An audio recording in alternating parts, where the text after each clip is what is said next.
understanding what I need to know about accounting, what I need to know about recruiting and hiring, what I need to know about marketing, what I need to know about branding, is branding work, and those kinds of things. So true scaling is you create.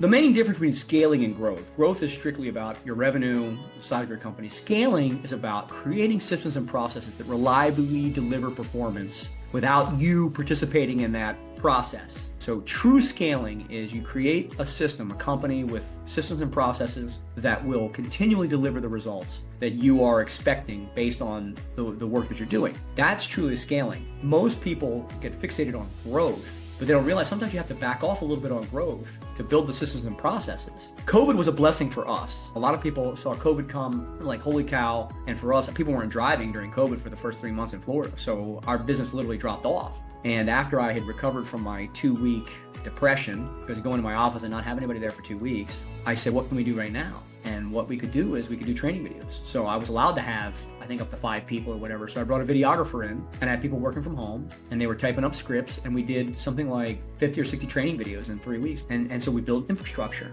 We also had changed our computer system because we had a couple of months where there was no new work coming in, so a very powerful use of the time. So while everybody else was like, oh my gosh, what are we going to do? And I was like that, but I said, let's do what we can do right now. And so we built the infrastructure. If not, building infrastructure is like changing an engine at 35,000 feet. You'd rather change the engine on the airplane on the ground. But if you don't, you're going to have to learn to change it at speed, at altitude. And that's very tough to do. It takes a lot longer to do it that way. You want to use certain opportunities to build your infrastructure. And if you're just starting out, take the time to build the infrastructure, because that is something that's effective. If you're a solopreneur or a small firm CEO, you build the infrastructure. Get the feedback from your teams, but you make sure you develop systems and processes, develop the standard operating procedures, and enforce those. And that will help you grow much faster and scale much faster as well, because scaling is actually you're able to replicate it, whereas growth is just straight up, you're growing the company through education and increased service and revenue and that sort of thing. There are certain number of benchmarks. You can't get over 50 million without infrastructure. You really can't get over 25 million without infrastructure.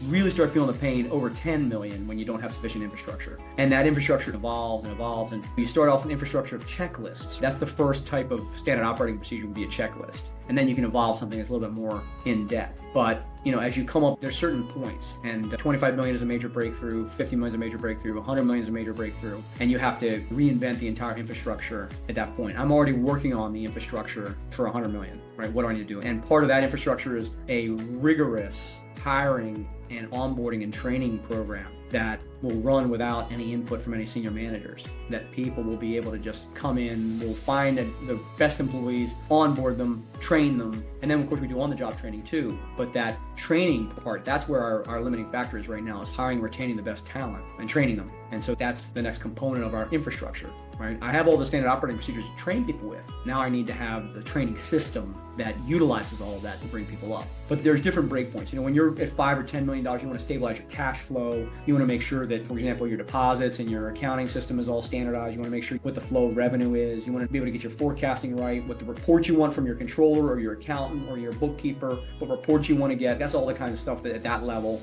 And at that level of under 10 million, you probably know every employee. So you're able to give them feedback and making sure they're doing their job. When you get up to be 25 or 50 million, you don't know all the employees. When there'll be turnover, you won't know everybody. So there's different systems and processes for different levels of revenue. And headcounts too, that's another way to look at it, is revenue and or headcount. Employees is one type of company, 50 to 100 is another type of company, over 100 is another type of company, and then over 500 or 300, I think they've done some studies on this, that 300 is the number where it gets another shift of complexity. So we're developing a training center here in Florida, and we are going to have both in-person training. We can do up to 250 people, and we can also have video conferences where we're going to have video monitors to be able to do probably 1,000 people on a Zoom call. And my vision for that is to talk to different people at different levels. One of our support business, in our office buildings, we have space sharing arrangements, which is like a virtual suite, and we also, people are able to rent one office. And so it's my passion to help small businesses. And you don't necessarily need a huge office. You can have just one office with a desk and a phone, and we provide receptionist services. So I want to provide a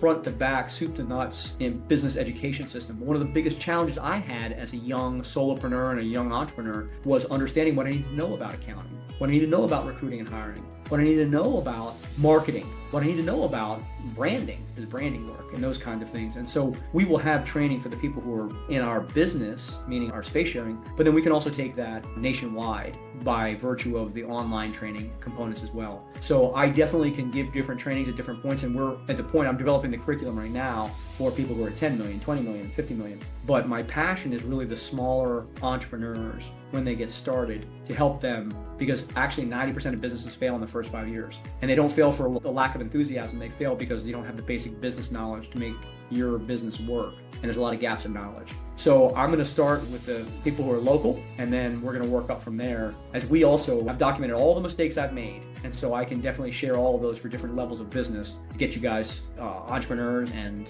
small business owners, to hopefully not make those same mistakes and make your own mistakes and feed them back to me so I can help you as well.